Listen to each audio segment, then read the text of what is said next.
د شرنګل نه د پاتراک نه دغه شانتي د ګوالدۍ نه شټاک یو ځای دی چې هلته آسماني تندر غورځېدلی دی او د هغې د وجې نه یو ډېر لوی سیلاب چې کوم دی نو هغه په ښکته را روان دی چې دغه به د چوکیاتڼ نه تېرېږي د شرنګل نه چوکیاتڼ نه دغه شانتي بیبیه وړه او بیا په ښکته به راځي نو په دې حواله باندې دا یو ضروري پیغام دی چې یاره کومه خلک د سیندونو غاړې ته دي هغه دې لرې شي په دې خاطر دې هم څوک نه ورځي چې یاره په سیند ته اطلاع وشو چې سیلاب را روان دی موږ پکې لرګي ونیسو دا انتهایي خطرناک سیلاب دی او د بره چې کومه علاقې دي په هغې کې اعلانونه هم په جوماتونو کې وشو په دې موقع ته موږ سره د وړی سرکل ډي اس پي صاحب شوکت خانم ناست دی او دا موږ ضروري ګڼو چې یاره د هغوی طرف نه یو پیغام چې کوم دی دا موږ شیر کړو موږ خپل خلکو ته خپلو کمیونټي ته چې یاره مهرباني وکړي د سیندونو د غاړو نه بالکل سیټ شي ځکه چې ډېر خطرناک قسم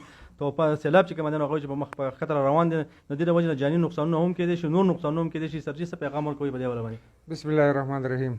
موږ ته د کنټرول په ذریعه اطلاع وشوه او خصوصا ډي اس پي سرکل کوهستان غلام صادق خان چې کوم اطلاع راغله نو په هغې کې خو موږ ایس ایچ اوګانو ته پاسات یې ویلو نو موږ د خپلو تڼو په حدودو کې په جوماتونو کې اعلانونه هم وکړه چونکې د جومات اعلان یو کلي ته یو مخصوص خلکو ته رسېدی شي چې کوم سیډونو ته دي نو موږ ضروري وګڼله چې لکه ستاسو د دې میډیا په وساطت سره د دې کیمرې په وساطت سره زموږ د پیغام هر چا ته ورسي چونکې شپه ده تیاره ده او فلاحي کارونه هم روان دي خدمت د کوم تنظیمونه چې دي الخدمت والا نور تنظیمونه چې کوم دي دا کار کوي دیو ته موږ دا پیغام دی چې خپل ځان خیال وساتي او د شپې چې کوم آبادي ده زموږ د سیند غاړې ته نږدې ده یا کوم دکانات دي یا خلک خپل څه کارونه کوي او خاص کر ماشومانو ته خلکو ته زموږ د خصوصي پیغام دی چې دا په شټاک کې تندر پرېوتی دی چې ولویه ریله را روانه ده په درې پنجکوړه کې داخل شوې ده د سیند د غاړې نه ځان وساتي او نن شپه ګزاره وکړي او داسې څه په دې دغه باندې را نه شي په دې لالچ یا په دې دغه باندې او بل قوم ته زموږ دا هم پیغام دی چې چونکې ډېر غټ عذاب دی او د څو ورځو نه دا مسلسل د عذاب روان دی خو دا مسله چا سیریس وانه غسته څوک ناستې ویډیو جوړوي څوک ټیک ټاک یې جوړوي څوک په لرګو کې مشغول دي څوک په دغه کې دي هغه شته مونځ او داسې پرېښی دی نو قوم ته زموږ دا هم دغه دی چې دا عذاب الهي دی